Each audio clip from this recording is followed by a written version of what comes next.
नमस्कार। World news में आज पाकिस्तान ने एक बार फिर से अफगानिस्तान पर हमला कर दिया है। पाकिस्तान का कहना है कि यह हमला टीटीपी आतंकियों को निशाना बनाकर किया गया, लेकिन पाकिस्तानी हमले में मरने वालों में सिर्फ बच्चे और महिलाएं हैं।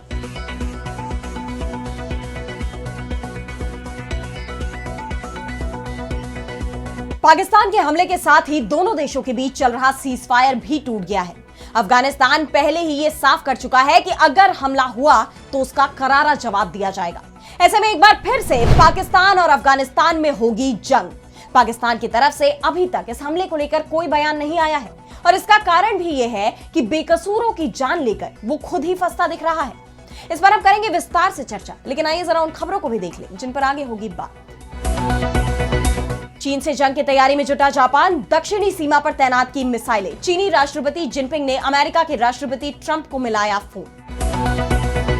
लेबनान में इजरायली हमले पर भड़का ईरान, हर हमले का जवाब देने की दी धमकी। दोनों देशों में दोबारा जंग छिड़ने की आशंका। रूस यूक्रेन युद्ध पर अमेरिकी राष्ट्रपति ट्रंप के 28 सूत्रीय प्रस्ताव में हुआ बदलाव। जेनेवा बैठक में 19 सूत्रीय अपडेटेड प्लान किया गया तैयार। नए पीस प्लान पर रूस की सहमति मुश्किल।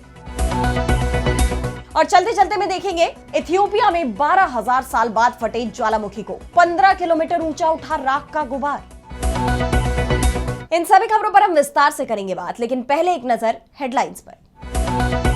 कनाडा में खालिस्तान समर्थकों के रेफरेंडम में हिंसक रैली, भारतीय झंडे का अपमान, भारतीय नेताओं की जान लेने के लगाए गए नारे।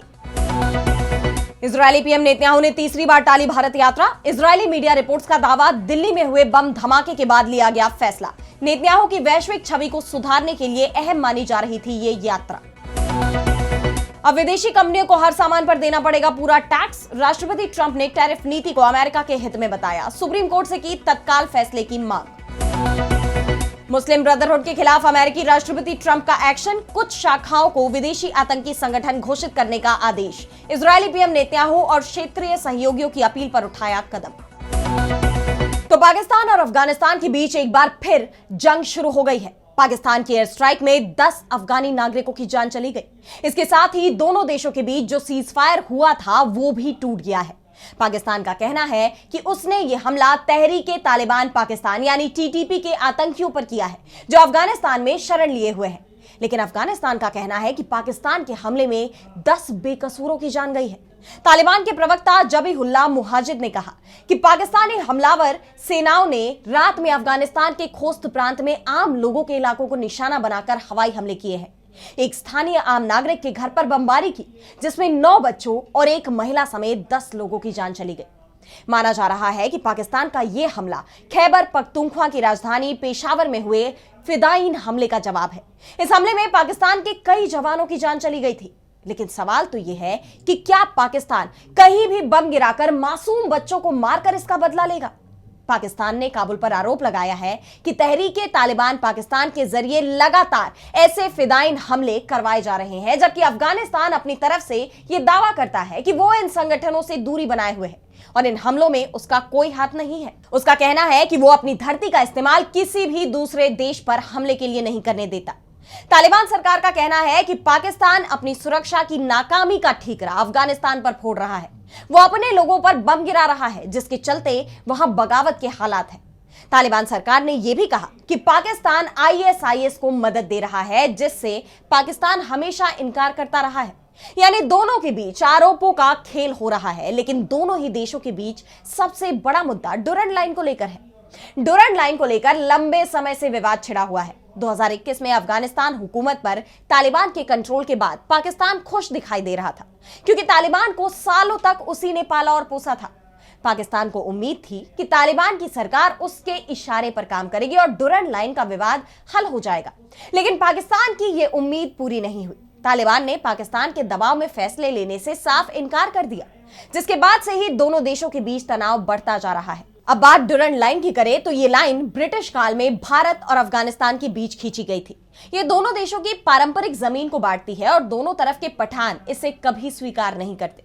वैसे पाकिस्तान और अफगानिस्तान के बीच शुरू हुई इस जंग के पीछे भारत भी एक कारण माना जा रहा है, क्योंकि पाकिस्तान को इस वक्त अफगानिस्तान की भारत के साथ बढ़ती दोस्ती रास नहीं आ रही। पाकिस्तान की सरकार अफगानिस्तान को खुलकर धमकी दे रही है कि या तो हमारे हिसाब से चलो, नहीं तो तख्ता पलट किया जाएगा। लेकिन तालिबान पाकिस्तान के दबाव में आने को तैयार नहीं है। यही कारण है कि जब पिछले महीने अक्टूबर में तालिबान सरकार के विदेश मंत्री अमीर खान मुत्तकी भारत यात्रा पर आए थे, तो पाकिस्तान ने अफगानिस्तान में एक के बाद एक कई एयर स्ट्राइक की थी, जिसके बाद दोनों देशों के बीच जंग शुरू हो गई थी। और अब उद्योग और वाणिज्य मंत्री अलहाज नूरुद्दीन आजीजी भारत के दौरे पर हैं, तो एक बार फिर पाकिस्तान ने अफगानिस्तान पर एयर स्ट्राइक कर दी है। और अब बढ़ते हैं अगली खबर की तरफ, जहां हम बात करेंगे चीन के खिलाफ जंग की तैयारी में जुटे जापान की। तो जैसा कि आप जानते हैं कि पश्चिम एशिया के दोनों ही देश ताइवान को लेकर एक दूसरे के दुश्मन बन बैठे हैं। दोनों पक्षों की तरफ से तीखी बयानबाजी देखी जा रही है। ताइवान को लेकर आए जापानी पीएम साने ताकाइची के बयान के बाद चीन लगातार उसे गंभीर नतीजे भुगतने की चेतावनी दे रहा है, जिसके बाद अब जापान की तरफ से एक बार कोशिश की गई कि बातचीत के जरिए इस तनाव को कम किया जाए, लेकिन चीन के रुख में कोई बदलाव न देख अब जापान भी जवाबी कार्रवाई की तैयारी कर रहा है। उसकी तरफ से ताइवान के पास योनागुनी में मिसाइल तैनात की जा रही है। पहले ही इस इलाके के 2 द्वीपों इशिगाकी पर एंटी शिप मिसाइलें और मियाको पर एयर सर्विलांस सिस्टम की तैनाती हो चुकी है। गौरतलब है कि योनागुनी ताइवान से सिर्फ 110 किलोमीटर की दूरी पर है और जापान इसे अपनी दक्षिणी सुरक्षा श्रृंखला का एक अहम हिस्सा मानता है।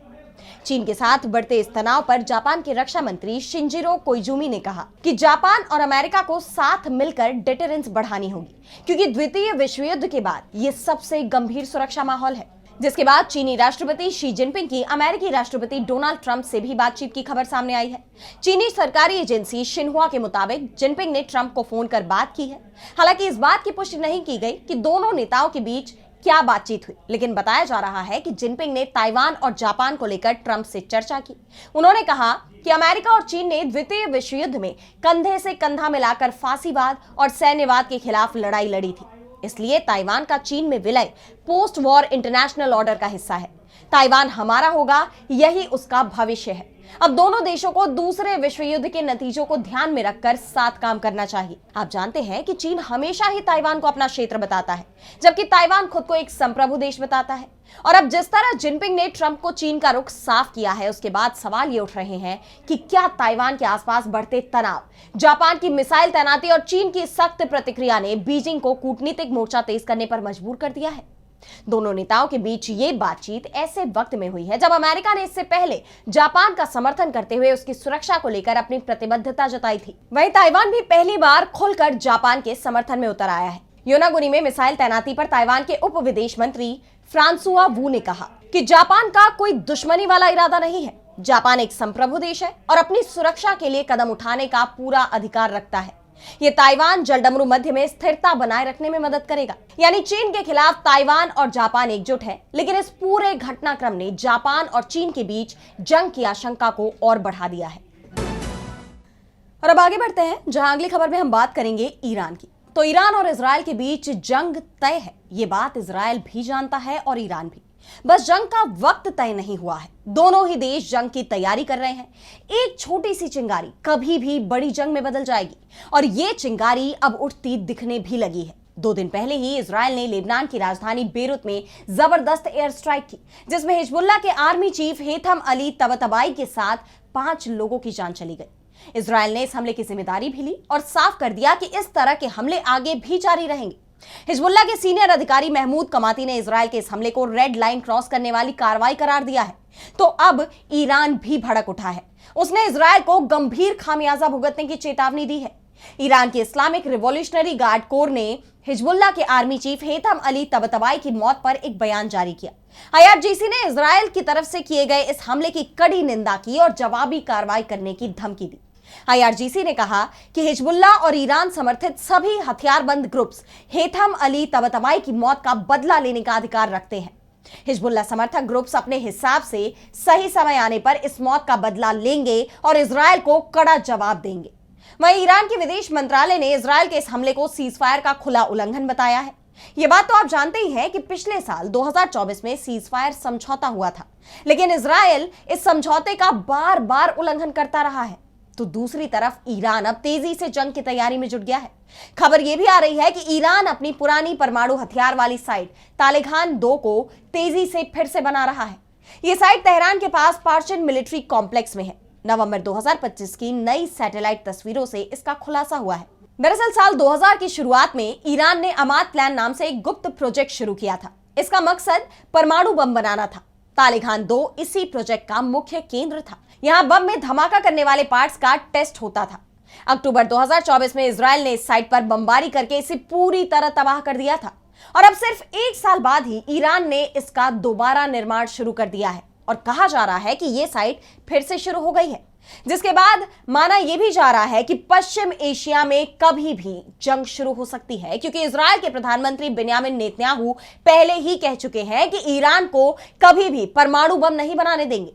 2024 और 2025 में इजराइल ने ईरान की कई न्यूक्लियर साइट्स, मिसाइल फैक्ट्री और वैज्ञानिकों पर हमले किए थे और अब जब तालिबान 2 फिर बन रही है तो इजराइल फिर से हमला कर सकता है। इस बीच ईरान ने अपने supreme leader Ayatollah Ali Khamenei की सुरक्षा भी सख्त कर दी है, क्योंकि उनकी सुरक्षा को लेकर खुफिया जानकारी सामने आई है कि अमेरिका और इजराइल उन पर हमला कर सकते हैं। इजराइल और ईरान के बीच 12 दिन की जंग में भी इजराइल लगातार खामेनेई के ठिकाने की तलाश में जुटा रहा था, लेकिन उसे कामयाबी नहीं मिल पाई थी, क्योंकि खामेनेई के रहते हुए अमेरिका और इजराइल का ईरान को लेकर कोई भी मंसूबा कामयाब नहीं हो पाया। और अब अगली खबर में बात करेंगे रूस यूक्रेन युद्ध रोकने के लिए बनाए गए नए प्रस्ताव की। तो अमेरिकी राष्ट्रपति डोनाल्ड ट्रंप अब आर पार के मूड में दिखाई दे रहे हैं कि या तो रूस और यूक्रेन इस जंग को खत्म करने पर सहमति जताए या फिर अमेरिका खुद को इससे पूरी तरह अलग कर लेगा। उनकी तरफ से खास तौर पर यूक्रेन पर इसके लिए दबाव बनाया जा रहा है कि अगर इस प्रस्ताव पर वो सहमत नहीं होता तो रूस के साथ लड़ाई जारी रखने के लिए वो स्वतंत्र है, लेकिन उसे आगे से अमेरिका से कोई मदद नहीं मिलेगी। और अब इस युद्ध को रुकवाने की उनकी कोशिशों के रंग लाने की भी उम्मीद जताई जा रही है। वो बात अलग है कि दोनों पक्षों को एक मेज पर लाने के लिए ट्रंप के ओरिजिनल प्लान में बदलाव भी करना पड़ा। जेनेवा में यूरोपीय देश, यूक्रेन और अमेरिका के बीच हुई वार्ता के बाद पहले जो 28 सूत्रीय योजना थी वो 24 सूत्रीय योजना में बदली गई और अब वो महज 19 सूत्रीय रह गई है। दरअसल अमेरिका ने जो पीस प्लान का प्रस्ताव दिया था उसे व्यापक तौर पर रूस के पक्ष में माना जा रहा था। ऐसे में अमेरिका, जर्मनी, फ्रांस, ब्रिटेन और यूक्रेन के प्रतिनिधियों के बीच बातचीत के दौरान उस प्रस्ताव में कई बिंदुओं में बदलाव किए गए और 9 शर्तें तो हटा ही दी गई। नए पीस प्लान को अपडेटेड और संशोधित फ्रेमवर्क डॉक्यूमेंट कहा जा रहा है, जिसके मुताबिक पश्चिमी देश यूक्रेन में स्थायी रूप से सेना तैनात नहीं कर सकते, लेकिन इस पर पूरी तरह बैन भी नहीं लगाया गया। रूस को दनबास का इलाका बिल्कुल मुफ्त नहीं दिया जाएगा। यूक्रेन अपने कब्जाए गए इलाके को फिर से पाने के लिए कूटनीतिक रास्ता अख्तियार कर सकता है। युद्ध अपराधों के लिए पूर्ण माफी की शर्त भी हटा दी गई है। इस नए प्रस्ताव पर यूक्रेन और यूरोपीय देश तो सहमत हो सकते हैं, लेकिन रूस की तरफ से 28 सूत्रीय प्लान को ही बेहतरीन बताया जा रहा है। ऐसे में इस नए प्रस्ताव पर उसकी सहमति मुश्किल नजर आ रही है। इस बीच खबर यह भी आ रही है कि अबू धाबी में अमेरिकी अधिकारियों की रूसी अधिकारियों से मुलाकात हुई है। वहीं दूसरी तरफ अमेरिकी राष्ट्रपति डोनाल्ड ट्रंप और यूक्रेनी राष्ट्रपति वोलोदिमीर ज़ेलेंस्की के बीच इस हफ्ते होने वाली मुलाकात फिलहाल टल गई है। व्हाइट हाउस ने इसकी जानकारी दी, जिससे यह साफ है कि नए प्रस्ताव पर रूस को राजी करना अब अमेरिका के लिए मुश्किल हो गया है। और अमेरिका को इस बात का भी एहसास है कि यूक्रेन पर तो एक बार के लिए दबाव बनाया जा सकता है, लेकिन रूस किसी के भी दबाव के आगे नहीं झुकने वाला।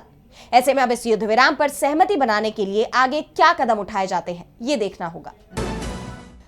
और अब चलते चलते में देखेंगे इथियोपिया के हेली गुब्बी ज्वालामुखी में हुए विस्फोट को।